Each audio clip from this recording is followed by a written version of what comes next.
नरेंद्र मोदी की छिनेगी सांसदी, high court में याचिका।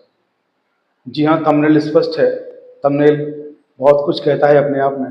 मसला भी कुछ ऐसा ही है। एक हाई कोर्ट में एक याचिका दाखिल की गई है। इसमें नरेंद्र मोदी जो भारत के प्रधानमंत्री हैं, जो अपना तीसरा कार्यकाल शुरू कर चुके हैं, उनकी जो संसद की सदस्यता है, उनका जो चुनाव है वाराणसी लोकसभा सीट से वो लड़े थे, चुने गए थे, जीते थे।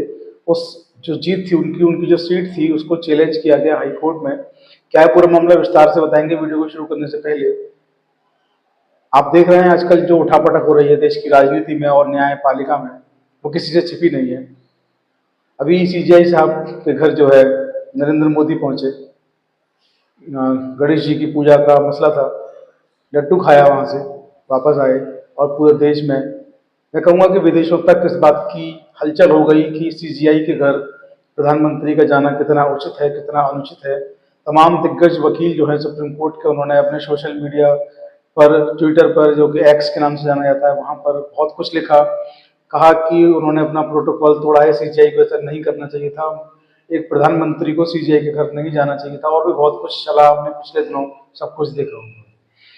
ये सब कुछ चल रहा है, इसके बीच में आप लोग देखते हैं कि अरविंद केजरीवाल दिल्ली के मुख्यमंत्री, उनकी जमानत हो चुकी है, जेल से बाहर आ चुके हैं। जेल से बाहर आके उन्होंने बड़ा धमाका किया।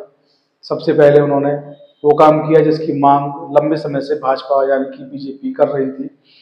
जब वो जेल में थे तब तमाम भाजपा के बड़े नेता आए दिन जो है तमाम मंचों से, अखबारों से, समाचार पत्रों के माध्यम से, टीवी चैनल्स के माध्यम से कहते थे कि सीएम केजरीवाल जो है इस्तीफा क्यों नहीं देते हैं, जेल के अंदर से बहुत सारी दिक्कतें, सरकार नहीं चल पा रही है और दिल्ली के लोगों को बहुत सारी समस्याओं का सामना करना पड़ रहा है, तो इस्तीफा क्यों नहीं दे रहे हैं। अरविंद केजरीवाल ने आके सबको चौंका दिया, अपने पद से इस्तीफा दे दिया, दिल्ली का नया सीएम भी फाइनल हो गया।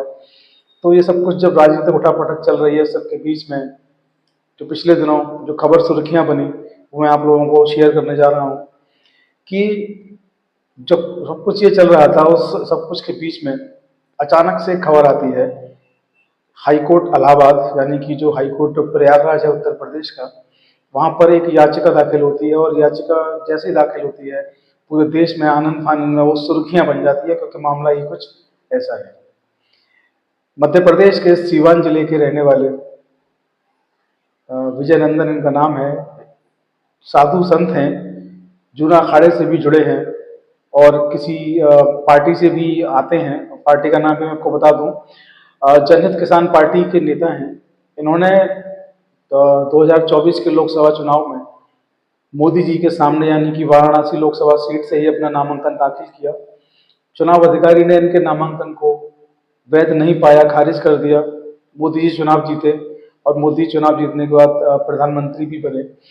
इन्होंने हाईकोर्ट में, विजय नंदन ने जो एमपी से आते हैं, याचिका दाखिल की और उस याचिका में कहा कि चुनाव अधिकारी ने गलत तरीके से अपने पद का दुरुपयोग किया और मेरी जो नामांकन पत्र था मेरा, उसको खारिज किया। मेरा नामांकन पत्र बिल्कुल सही था, वैध था, कहीं से भी अवैध नहीं था, लेकिन फिर भी जानबूझकर खारिज किया गया क्योंकि मामला देश के प्रधानमंत्री से जुड़ा था, नरेंद्र मोदी जी के ऊंचे रसूख के कारण। याचिका में लिखा गया है और तमाम समाचार पत्रों में इस बात का जिक्र है, तमाम न्यूज़ पोर्टल्स पे इस बात का जिक्र है जो मैं बता रहा हूँ आपको।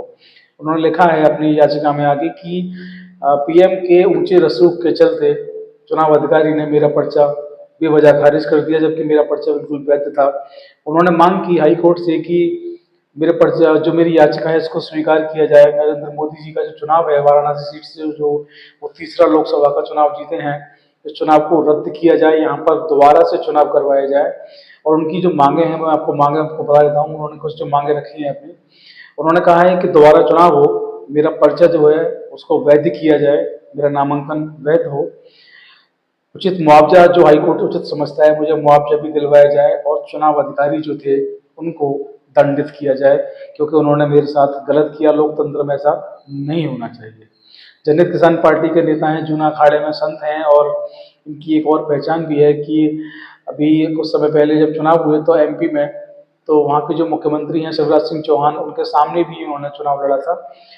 पहले भी एक चुनाव ये लड़ चुके हैं शिवराज सिंह चौहान के सामने, और दूसरा चुनाव का इन्होंने जब नॉमिनेशन किया तो चुनाव अधिकारी ने इनका नॉमिनेशन ही रद्द कर दिया। चूंकि संत समाज से आते हैं इसलिए आक्रोश इन्होंने व्यक्त जो किया वो हाईकोर्ट में याचिका के माध्यम से व्यक्त किया, और हाईकोर्ट में याचिका जो है वो दाखिल हो चुकी है। अब देखना है कि हाई कोर्ट इस मामले को क्या करता है, क्योंकि पहले भी कुछ याचिकाएं जो हैं कोर्ट्स तक पहुंची हैं और इस तरह की मांग पहले भी उठी है कि चुनाव दोबारा करवाया जाए और चुनाव में गड़बड़ियां हुई हैं। तमाम आरोप याचिकाओं में पहले भी लग चुके हैं, तो पहले भी इस तरीके की याचिकाएं आ चुकी हैं। ये बात अलग है कि सारी याचिकाएं वो खारिज हो गई, उन याचिकाओं में दम नहीं था, उन याचिकाओं में बल नहीं था। अब देखना है कि हाईकोर्ट, उत्तर प्रदेश का जो हाईकोर्ट प्रयागराज है, वो उस याचिका में कितना दम पाता है और उस याचिका का नतीजा क्या निकलता है। क्या मोदी जी का वाराणसी का चुनाव रद्द होता है, क्या दोबारा चुनाव होता है, या इनकी याचिका खारिज होती है। जो कुछ भी है भविष्य के गर्त में है। जो भी कुछ होगा उससे आपको अपडेट कराएंगे। आप लोग बने रहें और जो लोग पहली बार चैनल पर आए हैं वो हमारा जो सब्सक्राइब का जो बटन है उसको ज़रूर दबाएं। बाकी वीडियो को शेयर करते रहें। जय हिंद, जय भारत, नमस्कार।